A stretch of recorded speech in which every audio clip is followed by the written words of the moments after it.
Hey everybody, this is the Canadian Wolf bringing you another Reddit story.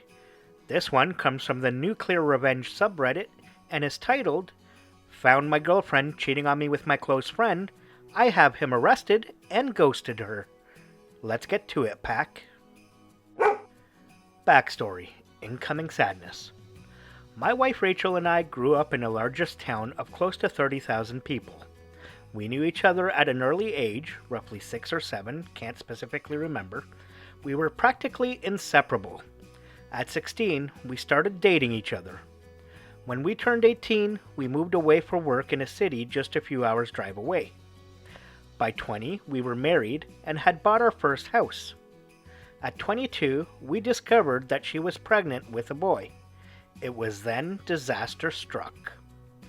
About 5 weeks before she was due to go on maternity leave, a large shelving unit collapsed and crushed her. I was told that both her and our child were killed instantly. 2 of her colleagues had also been injured in the accident, one left paralyzed, the other losing his leg after it had to be amputated. The company she was working for had, in a cost-cutting measure, decided to continue using old shelving that had been written off as unsafe instead of replacing it. I still haven't quite forgiven those executives and management personnel that made that decision, because they cut short the love of my life as well as killing our unborn child. It wasn't long after I was told I had a choice on how to proceed with what her company called compensation, but I called it blood money. They wanted to settle out of court to avoid a lawsuit. I, on the other hand, was out for their blood. Just to clarify here, this is not the revenge, this is still backstory. Fortunately, due to the coverage that it got, and involving several politicians, the case was settled quickly in court, roughly 3 years, in which the payout for all parties was close to 10 times the amount that they had initially offered. A lot of fines were given to them for breaches on work, health, and safety, executives were sacked, others were jailed, etc. A story for another time maybe, when I feel comfortable sharing.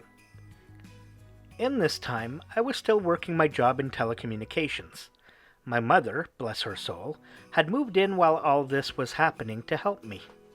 I think I would have fallen apart if she hadn't been as involved as she was. It was around this time I was offered a promotion, but it involved a lot of travel around the state. I made a request to have an office in my hometown's branch, as I wanted to not only take care of business in the state, but in my hometown also, as there was no business representative located there, to which they agreed. After a few months, we settled into a routine of 1 to 2 weeks in the city office, 1 week in my hometown, and 1 to 2 weeks visiting the rest of the state. After a year, I decided to buy a house in my hometown, so I wasn't having to stay at my parents' place every week or so, that I was home and that I could come and go as I pleased. This is important for later in the story. It is about 4 years later that our story begins. Sorry if the backstory was a bit long. I had just returned from one of my trips on Friday, and was checking in some stuff at my office when Harry, the branch's managing director, walked in. We had grown up together also, but had gone to different schools, but since coming back had developed a very close friendship. He asked how things were, and then asked me if I wanted to come to a house party that he was having that evening. Short notice and all, but I said yes. I felt like a few drinks with friends were in order. It was there that Harry introduced me to Catherine. She was a new hire at the branch where my hometown's office was located, and was getting to know everyone being new in town. We hit it off immediately. As much of a cliche as it sounds, it was almost as if Rachel was in front of me instead of Catherine. I won't bore you too much with the details, but after 2 years of dating, we decided to take the next step, and she moved into my hometown's house. Everything up to this point had been going really well.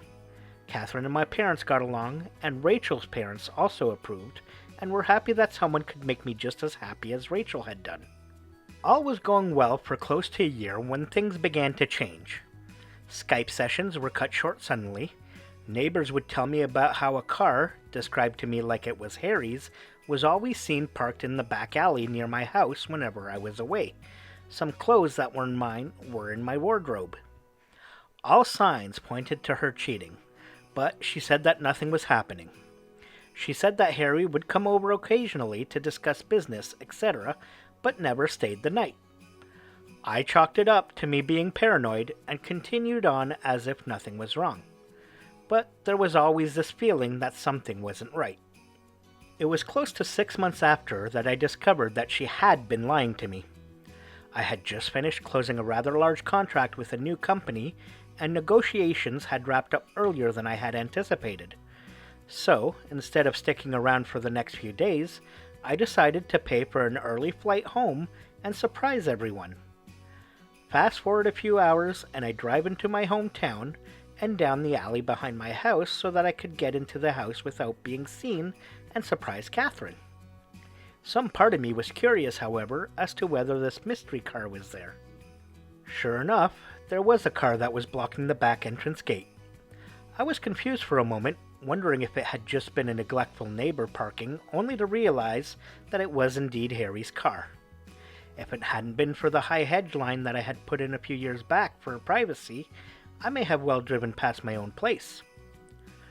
Pulling up behind his car, I got out and thought it was strange that he was there so late, as she claimed that he always had left by now. As I approached the back of the house, I saw something that stomach dropped. In my kitchen, Catherine and Harry were going at it hammer and tong. I froze. Time stopped. There was my close friend having sex on my kitchen bench with my girlfriend. I didn't know what to do. So many questions were running through my head. Was this real, or was I dreaming? Why were they having sex in my house? Feeling defeated, I turned and left without them seeing me. I sat in my car for what felt like an eternity. I was crying. Hard. But the sadness quickly turned into anger. The same kind of anger I felt towards those that were responsible for Rachel's death. I wanted to hurt them. Badly. As a pacifist, I don't believe in violence. It was then I knew I was going to punish them and destroy their lives. And what better time to start than now?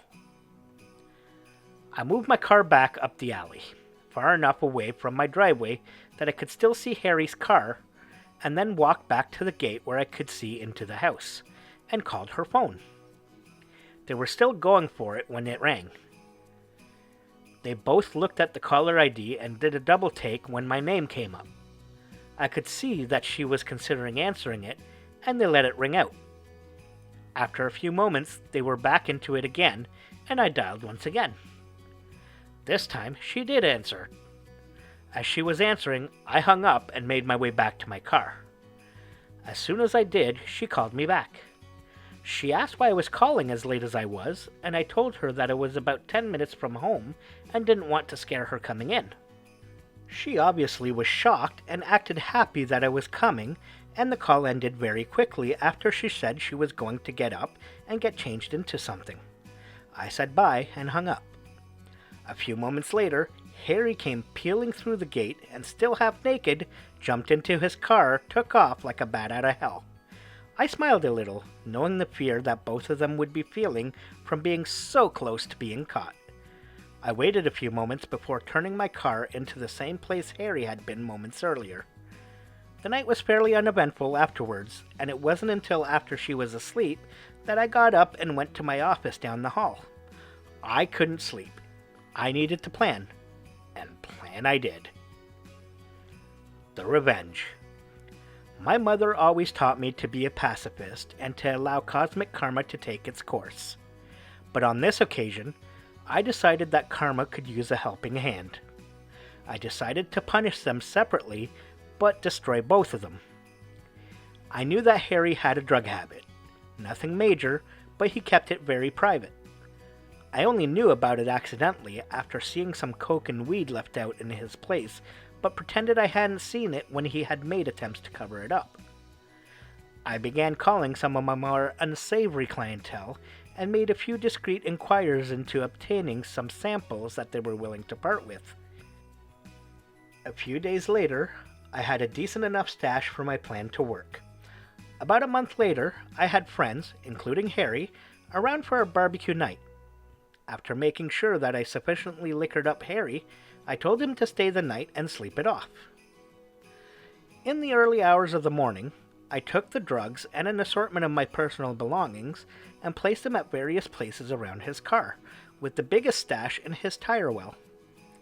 Confident that he wouldn't find them over the few months as the rest of my plan took effect, I locked the car up and went inside to sleep. I also placed some more drugs and personal items in his house after driving him home, because he was still too drunk to drive. A few days later, I staged a break-in by smashing the back pane of my back door into my kitchen and leaving it open before heading back to the city for a flight. I had several messages the moment I landed, one from my clearly panicked mum, who had found the back door smashed open and had called the police, one from Catherine in tears, and one from the local police asking me to call.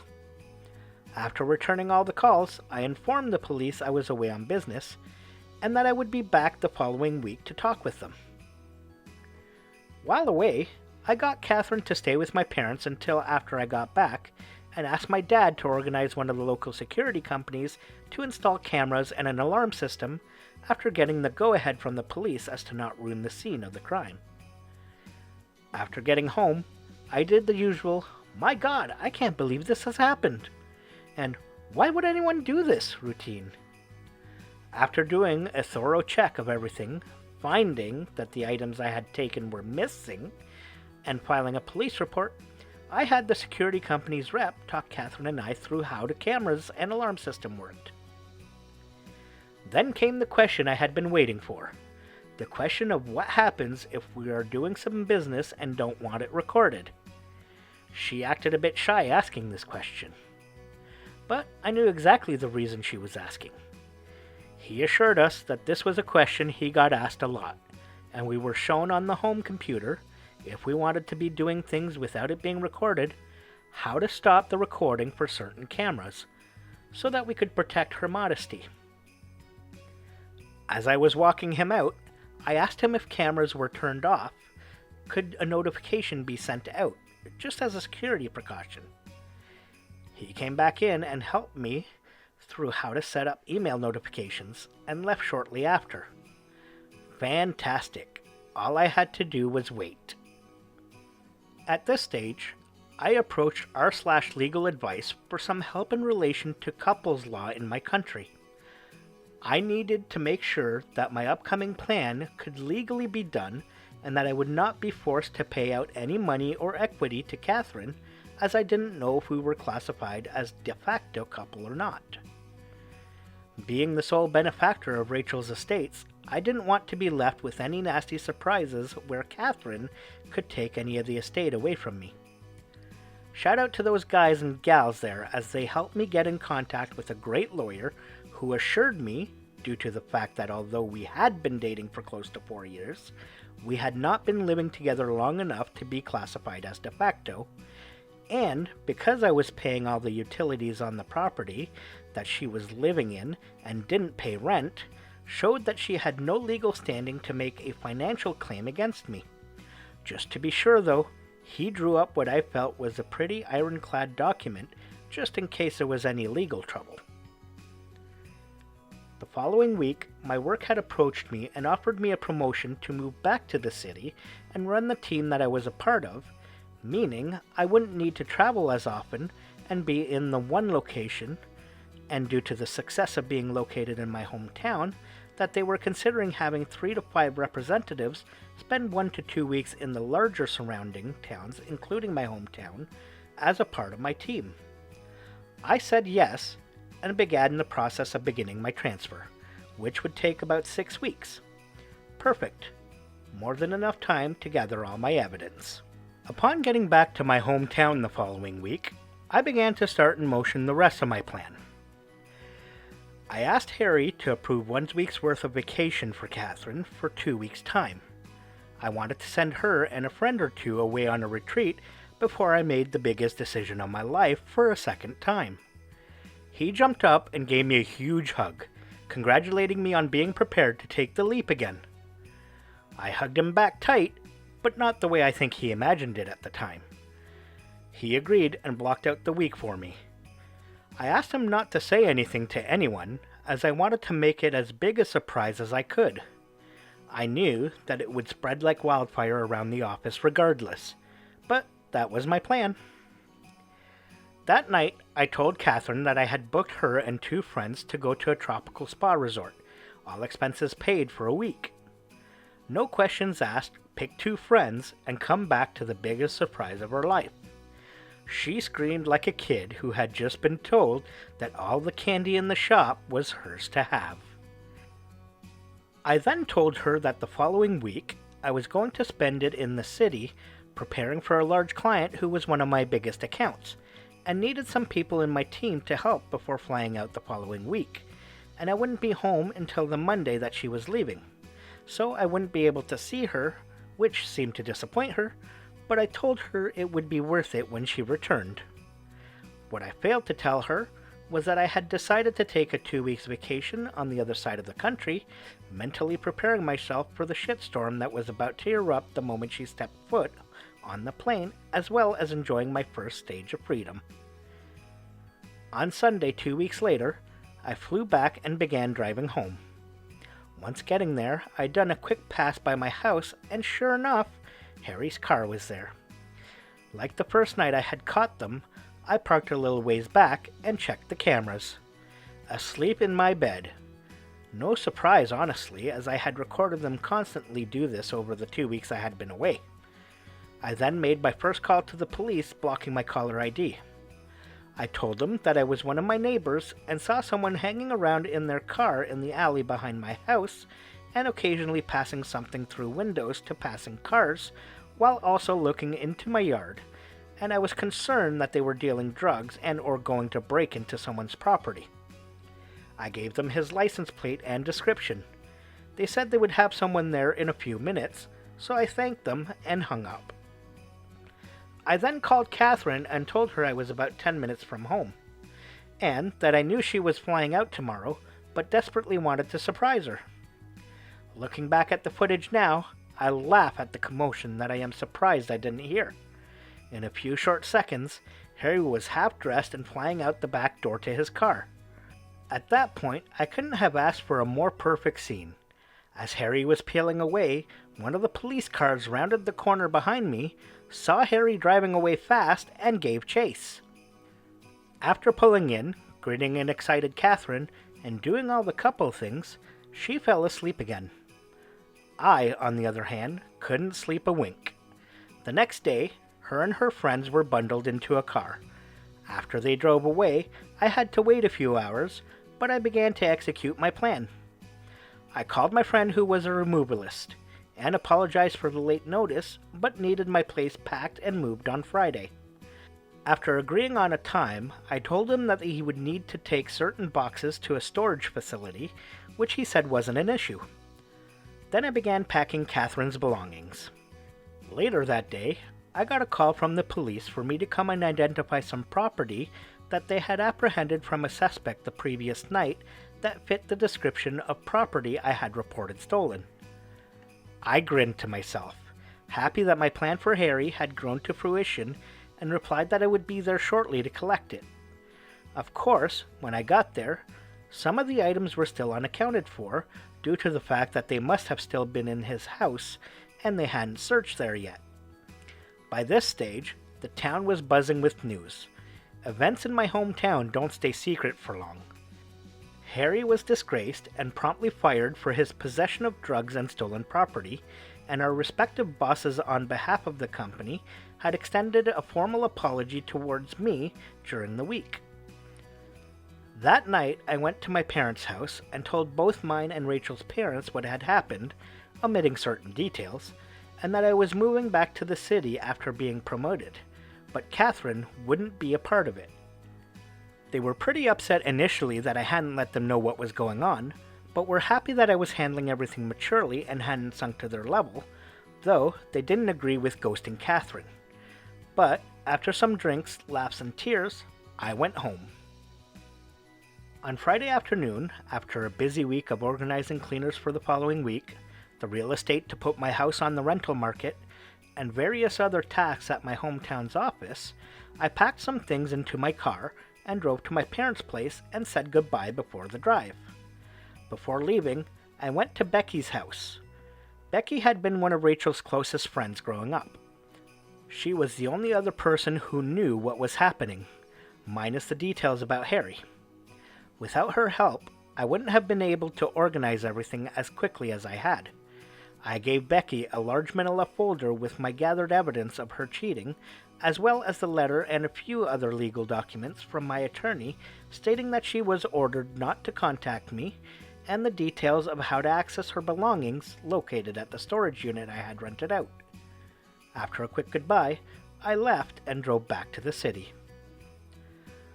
On Sunday, I woke up to several missed calls, voice messages, and text messages. Turns out, Catherine had come home early after being alerted to something being afoot in town, only to find an empty house and a for rent sign out on the front. Freaking out, she had gone to my parents, who closed the door on her the moment that they answered, forcing her to call everyone until she managed to somehow be contacted by Becky and told that she had a package for her. I was told that she didn't take too well to that, as I fully well knew at that point from the numerous angry texts and voice messages from her accusing me of setting up Harry, of being deceitful, etc. I was worried that she might show up at my front door, but nothing ever happened. 5 weeks later, after leaving and been promoted, I write this out for you, dear reader. Granted, it's long, and it took a few rewrites to shorten it down from my initial 14 pages, double what this story is now, but I feel that most of what I said was important enough for the story. Well, that was quite the revenge OP executed. First, he had Harry arrested for drugs and stolen property, which also resulted in him getting fired. I'm okay with enhancing the drug part, as he was already involved in it. But framing for the stolen property was a bit excessive, very risky, and could have very well backfired. Luckily, it hasn't yet. Sending Catherine on a trip just to have her come back to nothing was great. Yes, could have done much more, but why? OP already wasted enough time and money on her. I was also glad to hear that she has no chance to a legal claim against OP. On a more heartfelt note, I would just like to send my condolences to OP for the loss of his wife and unborn child. May they rest in peace.